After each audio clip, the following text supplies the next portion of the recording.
And we've got Project Treble to thank for that. Hello guys, what's up and welcome back to Gadget. So in today's video we're going to tell you how to install the Android P beta. Now Google just wrapped up a huge preview of the new features coming to Android P. It's an ambitious update that includes significant changes to the operating system almost everywhere you look.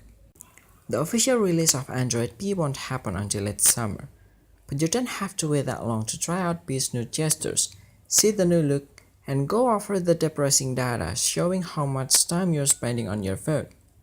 Beginning today, you can install the first public beta on a few supported smartphones. Typically, these betas have been limited to Google's own smartphones, but with Android P, you can load the update onto a few devices from other companies as well.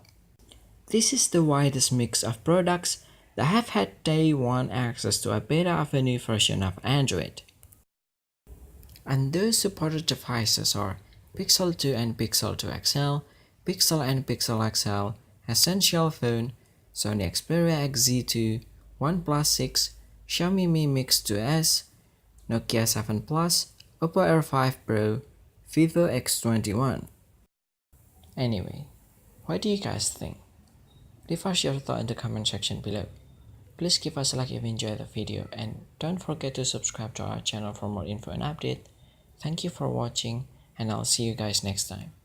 If you have a Pixel phone, the process is as easy as heading over to the Android Beta Program website and signing up for access to pre-release versions of Android P that will be updated over the next few months.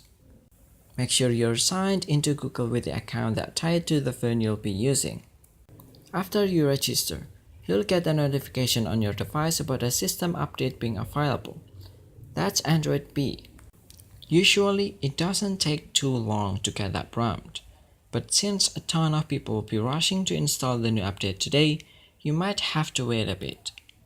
If you want to install Android P on the non-Google devices, it'll take a bit of extra work.